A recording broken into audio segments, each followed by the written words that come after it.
Chers amis de la résistance française et de réaction républicaine, chers amis des JL et du PNL, bonjour. Nous allons aujourd'hui avec Thomas Joly, président du Parti de la France, nous allons parler de Zemmour et plus précisément nous allons débattre de la question Zemmour, espoir ou imposture. Et évidemment, je pense que personne ne sera étonné quand j'annoncerai que, évidemment, pour moi-même et pour le Parti de la France, nous considérons que la candidature éventuelle, toujours pour l'instant, d'Éric Zemmour à l'élection présidentielle est une bouffée d'air frais idéologique pour la droite nationale qui, jusqu'alors, n'était plus représentée dans le débat public. Le débat actuel autour de Zemmour me fait furieusement penser à ce qui s'est passé en 2007 avec Sarkozy. Il y a une façon très simple d'ailleurs de voir qui est vraiment Zemmour.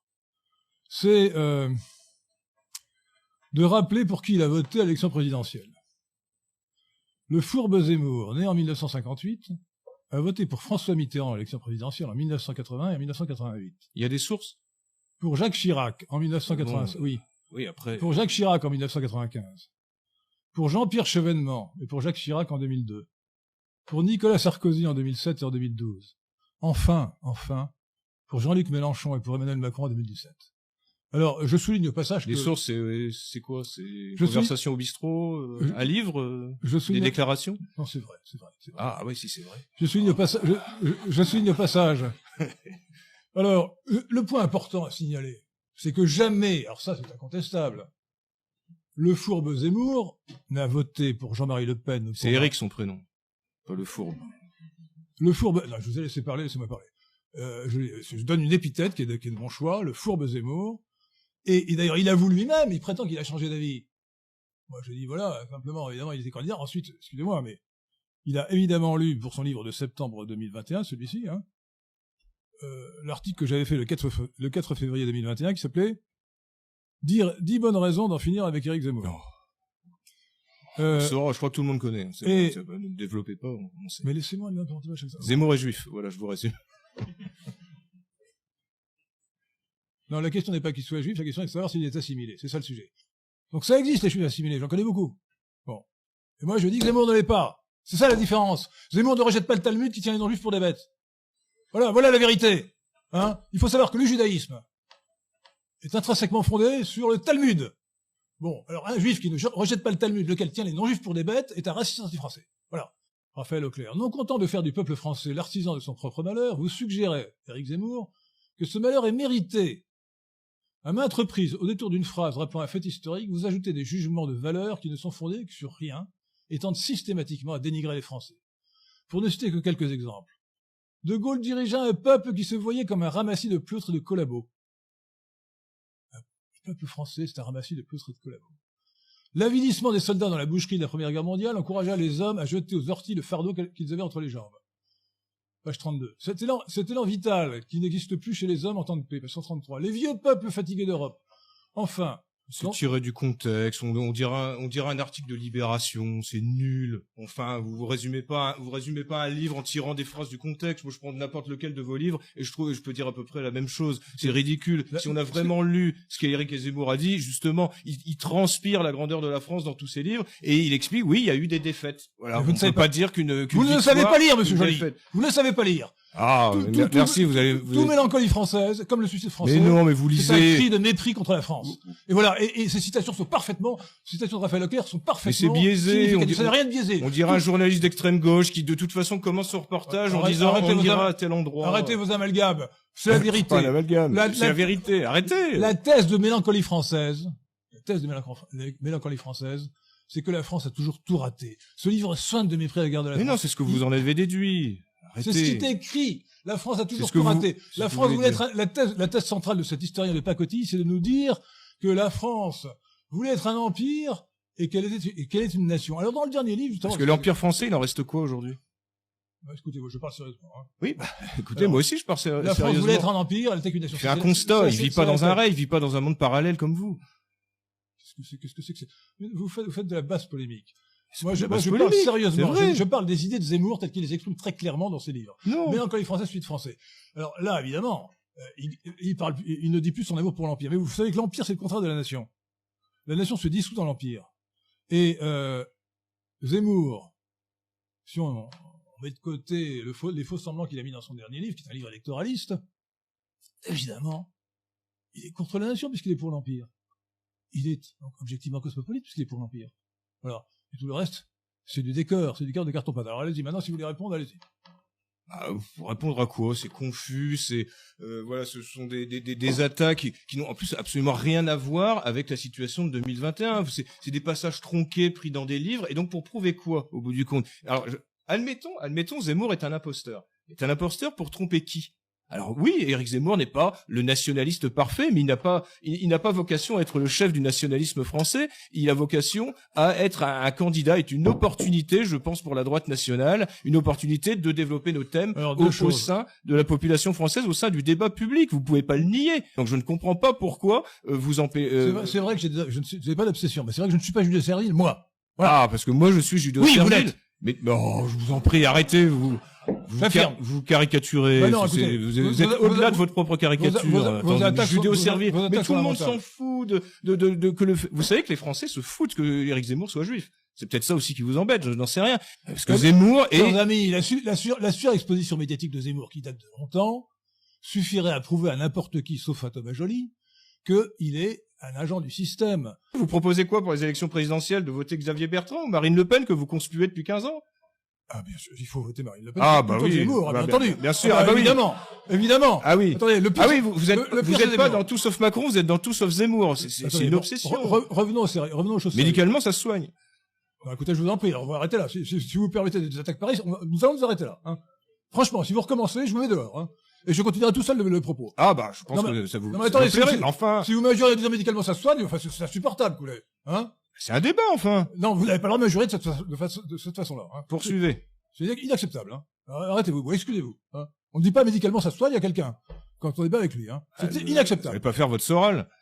Non, écoutez, on ne dit pas médicalement ça se soigne à quelqu'un quand on débat avec lui. C'est un manque de courtoisie totale. Bon, voilà. Alors donc. Ah oui, je suis pas votre invité à Radio Athéna. On fait un débat, on a décidé de faire un débat. Vous n'avez pas à injurier les gens sous prétexte de débattre avec eux. Voilà.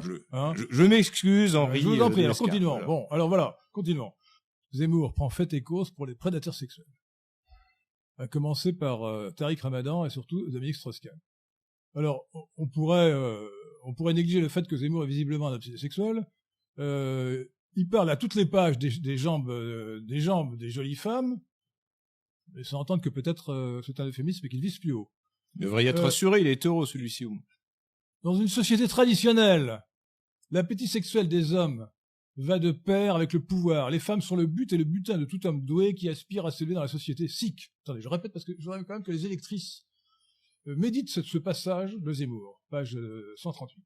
Zemmour est un oriental inassimilé, ce n'est pas un français assimilé, c'est un français de papier. Et nous parlons, si vous voulez, de l'assimilation au sens de Zemmour, mais je vous laisserai d'abord faire un commentaire sur le sujet de Zemmour et la prédation sexuelle. Oui, bah là je crois qu'on a tout dit, qu'est-ce que vous voulez, voilà, Zemmour est un prédateur sexuel, non. Ah, j'ai pas dit ça. Ah non, vous l'avez pas dit, mais enfin vous l'avez suggéré, enfin. C'est lui qui le suggère, pas moi. Et Mitterrand et ses maîtresses et toute la vie politique française. Non. Mais même sous l'Ancien Régime, c'était la même chose. Arrêtez un peu. Et maintenant, on est dans une société. Vous faites vous-même l'amalgame entre la séduction et la prédation sexuelle. C'est pas la même chose. Vous jouez sur les mots, arrêtez. On verra. Est-ce que Zemmour a été accusé de viol? Est-ce que... Oui, il a été accusé 5 fois. Je suis sûr que si vous êtes aussi médiatisé que Zemmour, on trouvera la même chose. Et moi pareil. Même à Moine, ils arriveraient à trouver quelque chose. Voilà, maintenant, la vie politique, ce qui n'existait pas d'ailleurs. La question n'est pas tellement de savoir ce qu'il a fait, mais la question, c'est de savoir comment il présente la chose à propos, justement, de gens qui sont des pourritures intégrales, comme Tariq Ramadan. Strauss-Kahn, il faut savoir que, quelle que soit la validité des accusations qu'on a portées contre eux, enfin, des échangistes, des porcs, enfin, c'est vraiment des gens répugnants dans leur mœurs. Bon, il prend leur défense. Et on peut continuer d'ailleurs. Alors, ce sont aussi des congénères comme Strauss-Kahn, lorsqu'il parle de Michel Pollack ou de Roman Polanski, deux pédophiles avérés. Il dit le glorieux Michel Pollack. Oui, c'est vrai que j'ai trouvé ça. Le glorieux Michel Pollack est un pédophile avéré. Immonde. Roman Polanski, il dit que c'est un grand cinéaste. Bon, on va en discuter. Mais il ne pleure pas sur ce qu'il a fait. Roman Polanski a violé sa fille adoptive en la sodomisant et la droguant. Pour l'instant, je parlais des idées de Zemmour, et tout à l'heure, nous parlons du personnage, un peu parlé quand même, mais je lui ferai un procès en incompétence un procès en communautarisme et un procès en duplicité. Rien que ça. C'est au moins la peine de mort à la fin. Procès, la peine de non-vote en tout cas. Zemmour n'a pas changé de nom, mais Zemmour est un mot tamazir, kabyle, berbère, qui veut dire olive. Bon. Donc il aurait dû changer de nom, il aurait dû s'appeler Olive, Monsieur Olive. Ça c'est français. Il aurait pu s'appeler Marius, ça aurait fait Marius Olive. Ça c'est vraiment français. Ça c'est vraiment français. Fallait la placer. Ça a mis un moment à arriver, mais elle est arrivée. Chapeau. Voilà. Alors donc, Moïse Éric Zemmour, Marius Olive, ça aurait été plus assimilé. Bon. Maintenant, justement, le communautarisme juif, qui est une réalité, songez aujourd'hui au rôle que joue le CRIF. Qui ne représente pas tous les juifs. Le CRIF a dit pas une seule califat, a dit le président du CRIF a dit pas une seule voix juive pour Zemmour. Mais alors ça c'est de la manipulation, c'est ça. Forcément. C'est évident. Bah oui, pièce de théâtre, c'est ça. Mais entendu. Mais oui, bah oui. Et donc il aurait dit, s'il avait dit que les juifs votent pour Zemmour, toutes les voix juives pour Zemmour, vous auriez dit bah voilà, ça prouve que quoi qu'il se passe de toute façon. Là, à mon avis, il aurait mieux fait de dire ça dans l'intérêt de Zemmour compte tenu de son électorat. C'est stratégique. Ils se réunissent le soir avec Mélenchon et Macron. L'essentiel n'est pas là. L'essentiel, c'est que le communautarisme juif est incompatible avec l'assimilation. Ah oui, peut-être pas le même sens de l'objectivité. L'objectivité, c'est de dire qu'en France, on est dans une situation de submersion migratoire. Et là, une opportunité unique, politique, inattendue d'ailleurs. On a quasiment une sorte de Donald Trump français qui arrive aux élections présidentielles. C'est sérieux. Mais non, mais je suis sérieux. Je suis sérieux. C'est vous qui ne l'êtes pas en trouvant tous les défauts possibles, imaginables à Éric Zemmour, alors que c'est une opportunité formidable de réveiller le peuple français. Et vous, tout ce que vous trouvez à dire, toute chance d'être à faire, c'est sérieux, il n'a aucune chance d'être c'est de tous les jours, essayer de trouver jusqu'à poster sur Facebook des photos de Zemmour en disant regardez, il est pas beau. Non, mais vous voyez le niveau et vous pensez que vous allez augmenter le niveau politique, mais c'est ridicule enfin. C'est une sorte de combat, voilà, je pense que de combat personnel, voilà, et le truc c'est de dire Zemmour il est juif, Zemmour est juif, voilà, comme le chien de Pavlov qui aurait coincé sa queue dans la porte de la synagogue en couinant juif tout le temps, voilà. Non mais voilà, c'est ça, mais c'est ridicule enfin, c'est lamentable, les enjeux sont tout autres que ça enfin. Mais vous ne comprenez rien. Mais non, mais c'est vous qui ne comprenez rien. Vous vivez dans un autre monde, je ne sais pas je dis que Zemmour n'est pas assimilé, c'est ça le sujet, c'est pas qu'il soit juif. Mais moi je vous dis qu'il est largement assimilé, et je veux dire, objectivement, il a un amour de la France. Mais non, mais pas du tout. Mais bien, il a montré dans tous ses livres précédents qu'il détestait la France. Enfin, qu'il a bien sûr que non, il a fait la France et les Français. Il a fait un diagnostic. Mais arrêtez. C'est un diagnostic. La France est morte, la France a tout raté. Bon, écoutez, vous. Ah oui, elle va mourir. Elle va mourir. C'est sûr que avec des gens comme vous qui discutent de la couleur du papier peint quand la maison brûle, c'est certain que oui, la France va mourir. Heureusement qu'on compte pas sur vous et votre mobilisation, c'est sûr. En appelant à voter pour Marine Le Pen ou Xavier Bertrand, chapeau. Alors, je continue mon programme à moi. Hein. Ah oui. Alors, pour aller l'envoyer à Zemmour, ça devrait l'inspirer. Bah, je peux pas besoin de l'envoyer, il est sur mon site lesquin.fr. Ah bah oui, il y va tous les jours. Oui, je pense, ouais. Le 4 février 2021, il a dit, je n'expulserai personne devant Onfray, je n'expulserai personne, je ne renverrai personne, c'est ce qu'il a dit. Voilà. C'est cité dans Le Monde publié le lendemain. Il mettra en place les conditions pour une remigration volontaire. Mais vous coupez les pompes aspirantes de l'immigration, il y a une remigration volontaire. Il n'a jamais rien proposé en ce sens, jamais rien.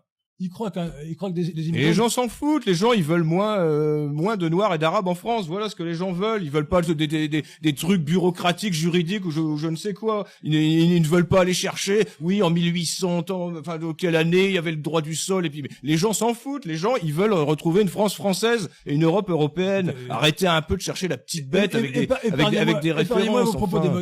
Mais c'est pas démagogique, c'est ce que les gens veulent et c'est pour ça qu'ils veulent voter Zemmour. Enfin... Arrêtez un peu. Évitez aux propos démagogiques qui sortent du sujet. C'est pas démagogique, c'est ça ce que les gens attendent. Et moi aussi également, j'aimerais bien pouvoir venir à Paris sans croiser toute l'Afrique. C'est quand même énorme, comme dirait Ubu, que les Français nationalistes, les Français de droite ou d'extrême droite hostiles à l'immigration, s'imaginent trouver comme champion, comme représentant, un immigré qui n'a pas une goutte de sang français. On n'a pas le choix. Si, et non, vous avez quel choix? Oui, Marine Le Pen, merci. N'importe qui sauf Zemmour. Attendez. Ah bah oui, là, voilà, on a bien compris quel était votre objectif, tout sauf Zemmour. Mais c'est énorme, écoutez. Vous êtes contre l'immigration, vous pensez, c'est l'histoire de... Donc vous estimez que si Zemmour était élu, ce serait pire que si Macron faisait un deuxième mandat, ou que si Mélenchon passait, ou Xavier Bertrand? Ça ne serait pas mieux. Parce qu'au moins, au moins, Déjà, vous n'en savez rien. On n'a même pas essayé. essayé. On n'a même pas essayé. Zemmour est un étranger. Qu'est-ce que vous auriez de pire si Éric Zemmour était élu par rapport à Emmanuel Macron? Non, vous êtes dans une croisade personnelle contre Éric Zemmour. C'est lamentable. Écoutez, un gars qui a voté Mitterrand et qui a voté... Mais ça, vous en savez rien. C'est des ragots de café du commerce. Alors, il a écrit où? Où est-ce qu'il l'a écrit? Ah, il l'a dit. Alors, ce coup-ci, il l'a dit. Attention, parce que tout à l'heure, il le dit, mais il l'a pas écrit. Alors, comment ça? Il vous l'a pas écrit? C'est pas écrit? Alors, c'est faux. Ça, c'est la vérité. Ça, c'est la vérité. Bah oui, c'est ce que vous faisiez tout à l'heure. Vous dites qu'il l'a pas écrit. Où est-ce qu'il a écrit qu'il a voté pour toutes les personnes dont vous parlez? Non, il ne l'a pas dit. Il ne l'a ni dit ni écrit. Il a dit en partie. À qui? Vous ne savez, vous êtes incapable de citer vos sources. Incapable de citer vos sources, comme quoi. Et l'arabe qui l'a agressé, il a été payé. Non, mais voilà, c'est ça. Mais là, oui, mais c'est ce que vous dites. C'est les pensées des cosmopolites. Quand on leur dit quelque chose d'assez évident, ils vous disent, vos sources.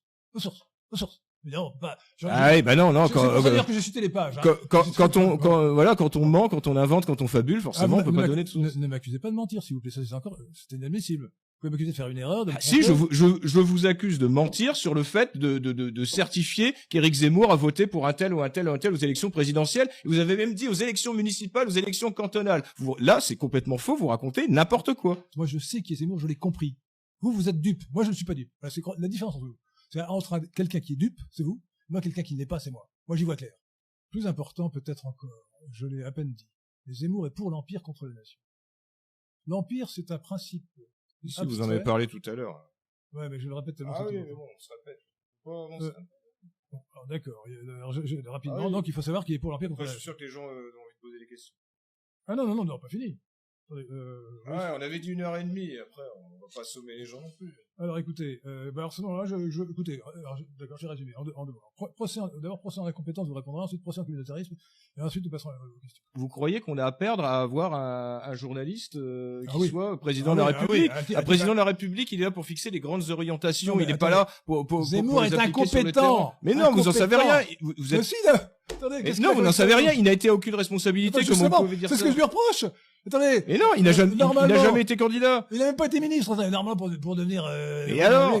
Il faut connaître un peu écoutez, il faut connaître l'État. Il faudrait que ce soit donc un ministre du système, à partir de là où on a été ministre du système, donc vous accordez plus de crédit à Sarkozy, qu'à Éric Zemmour. Sarkozy, d'ailleurs, que vous comparez à Éric Zemmour, alors que Sarkozy, lui, a été, de tous les postes, a été au pouvoir, et Thomas Joly, qu'est-ce qui vous permet de dire j'allais dire Thomas Zemmour, qu'Éric Zemmour est compétent? Mais qu'est-ce qui vous permet de dire qu'il est incompétent? Rien. C'est juste de la présomption. Mais c'est pas de la présomption, c'est qu'il a aucune expérience. Il a aucune expérience, et je dirais tant mieux. Tant mieux qu'il n'ait pas d'expérience politique au sein du système. Il n'a jamais rien fait dans sa vie en dehors de pérorer dans un micro et d'écrire sur des feuilles de papier. Enfin, écoutez, ou sur son écran d'ordinateur.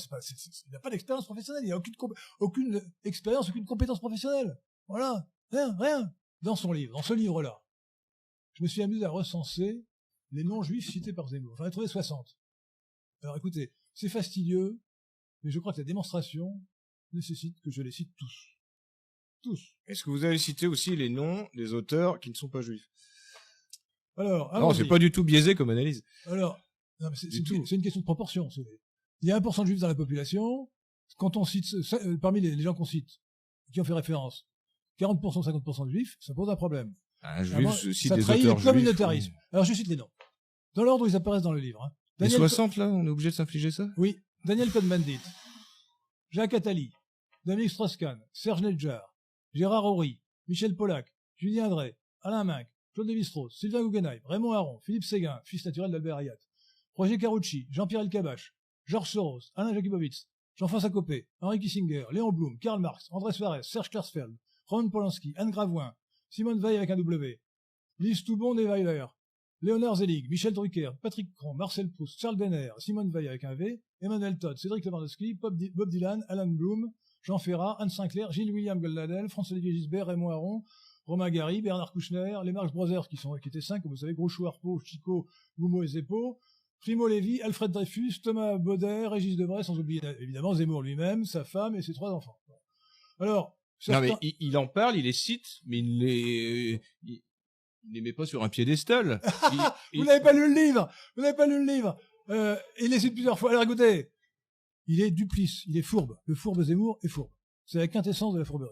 Zemmour est là pour tromper les Français, pour faire en sorte que les Français nationalistes s'imaginent que leur meilleur représentant... Et il a 2 frigos. Ah, vous l'avez pas sorti. C'est un Il a immigrant. 2 frigos, faut le dire. Ça reste un exemple d'une assimilation. Oui, il a chez lui 2 réfrigérateurs, l'un pour le lait, l'autre pour la viande. Ah. Ouais, Et là, alors, avec un argument pareil, les Français, là, ils se disent, c'est pas possible, Zemmour. Non. Alors, peut-être. Des petits détails comme ça, ouais. Il mange pas de porc. Vous savez, il raconte toujours son menu, à ma connaissance, sauf faire de ma part, il a jamais dit qu'il mangeait du porc. Hein. Alors voilà, un Français, ça mange du boudin, hein. Voilà. Et des rillettes, hein. Voilà. C'était le mot de la fin. C'est ça l'assimilation. Ouais. Et maintenant les questions. Jamais on ne peut pas voter pour Macron, c'est évident. On ne peut pas voter pour Zemmour. Zemmour, c'est l'anti-France. Zemmour, c'est l'anti-France. C'est pire, il est déguisé en nationaliste, alors qu'en fait, il veut miner la droite par son discours fallacieux. Je voulais savoir ce que vous pensiez de celle de Marine Le Pen. Là, je vous réponds franchement.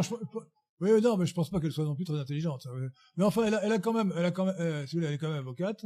Bon, donc c'est bac plus 4, alors c'est déjà mieux que bac plus 3. Mais voilà, bon. Non, je plaisante. Non, mais il est convaincu, ça suffit. En tout cas, ma réponse c'est qu'elle a quand même une expérience politique. Hein, elle a exercé des mandats politiques. Ah oui, avec brio. Bon, elle a exercé des mandats, elle a une expérience politique. Ah, elle a ruiné son parti. Elle dirige un parti. Ah oui, dis bien, parfait. Alors, elle l'a purgé, elle l'a ruiné. Je ne vous dis pas que Marine Le Pen est formidable, je vous dis que dans l'état actuel des choses, malheureusement, le moins mauvais candidat, c'est elle. Vous irez danser avec elle en boîte de nuit quand elle fêtera sa défaite. Sur de la musique nègre. Voilà. Ah, je l'attendais. D'ailleurs, Zemmour ne dit rien. Ah oui, j'ai oublié de dire ça, parce que Zemmour, en plus, il adore la musique nègre, hein, je vous signale. Il adore. Alors, à son âge, il a 63 ans, il adore encore les Rolling Stones. Alors, quand on a 15 ans, je veux bien. Enfin, franchement, non, il a tous les défauts. Je vais vous raconter une anecdote. À la télévision un jour, le Galou était dans le public. On a parlé d'un Maghrébin. La caméra s'est fixée sur lui. Écoutez, ou bien, regardez, j'arrive le Galou a une tête de Maghrébin. Nord-africain. C'est évident. Regardez-le. Si vous ne saviez pas qu'il était breton, vous pensez que vous le prendriez pour un berbère. Bon. Le funeste, la pourriture de Daniel Conversano. Regardez là-bas. Ça m'aurait étonné, vous n'en avez pas parlé. Pourquoi vous refusez un débat avec lui, d'ailleurs? Les gens seraient intéressés d'avoir un débat avec lui, vous refusez? Plaisantez. Je me salirais. C'est un proxénète. Ah, voilà, ouais. Je vais pas débattre avec un proxénète. Ah, voilà. Démissionniste. Attendez, vous plaisantez. On peut débattre avec tout le monde, avec des gens qu'on... Non, mais non, c'est pas le sujet du jour, mais bon, c'est juste intéressant de savoir que vous fuyez le débat avec Daniel Conversano. Les gens je ne fuis pas, je le refuse parce qu'il est indigne de ce débat. C'est de la lâcheté, c'est de la couardise. Vous êtes bête ou quoi? Non, c'est vous qui n'avez pas le courage de rencontrer Daniel Conversano en débat. Ce que vous dites est complètement idiot, il est pas de mon niveau, si vous voulez. Ah, oui. Donc je n'ai aucune inquiétude d'un débat avec Conversano. Ah bah oui, sauf que vous voulez pas le faire. On ne se commet pas avec un type ignoble. Voilà. Ce type est un proxénète qui vend des filles de l'Est. Pas de couilles, pas d'embrouille. Si vous n'êtes pas content, sortez. C'est la vérité. Hein. Ah oui, la vérité d'Henri de Lesquin. Sauf qu'il refuse un débat avec quelqu'un. Pourtant, je croyais que vous étiez ouvert au débat avec tout le monde. Pas avec des gens ignobles. Je ne vais pas non plus débattre avec Alice Soral, qui est un diminué marxiste et ottomane. Enfin, écoutez, il y a des gens qu'on ne fréquente pas, voilà. Pourtant, ce serait intéressant. Je suis sûr qu'il y aura plus de vues encore que le nôtre. Sûrement intéressant, mais ah bah oui, on a envie de voir ça. Voilà. Les gens aiment le spectacle. On ne se commet pas avec des gens qui sont indignes. Voilà. Ah non, vous n'êtes pas indigne, donc je vais débattre avec vous. Voilà. Vous êtes halluciné, vous êtes égaré. Je ne prends aucune substance addictive, je vous assure. On peut faire le test antidopage. Il y a des questions. Mais à part ça, voilà. Encore 2 questions, et ensuite nous lèverons le verre de l'amitié avec Thomas Joly. Bien sûr. Alors Henri de Lesquin, vous avez déclaré que Zemmour ne s'opposait pas aux décisions de la Cour européenne des droits de l'homme. Or, il n'arrête pas, je le cite, de parler de la tyrannie des juges. Alors quand il parle de la tyrannie des juges, à quoi fait-il référence si ce n'est pas notamment à la Cour européenne des droits de l'homme? Je vous remercie. Vous n'avez rien compris. Je n'ai jamais dit qu'il ne le disait pas. J'ai dit qu'il ne propose rien. J'ai pris l'exemple de la peine de mort qui est très caractéristique. Il dit je suis philosophiquement contre la peine de mort. On a eu tort d'abolir la peine de mort, mais il ne met pas dans son programme. Il ne déclare pas je vais rétablir la peine de mort. Pirouette cacahuète là. Hein, là c'est la même chose. C'est une plaisanterie. Il raconte comme ça évidemment. Mon voisin rame. Écoutez, franchement, vous rabaissez le niveau de la discussion. Attendez, vous êtes désagréable avec monsieur qui dit quelque chose de très pertinent. Ah oui, ça ne va pas dans votre sens, donc vous êtes agacé. Oui, ça se pose pas. Je suis pas agacé, je dis qu'il n'a rien compris. Non, si peu. Je dis qu'il n'a rien compris. Ah. Je dis qu'il y a quelque chose. Moi, je dis l'inverse, vous avez tout compris. Et la conclusion, c'est donc ne votez pas pour Zemmour. Voilà, c'est pas tout à fait ma conclusion, mais vous l'aurez compris. Voilà, merci, chers auditeurs.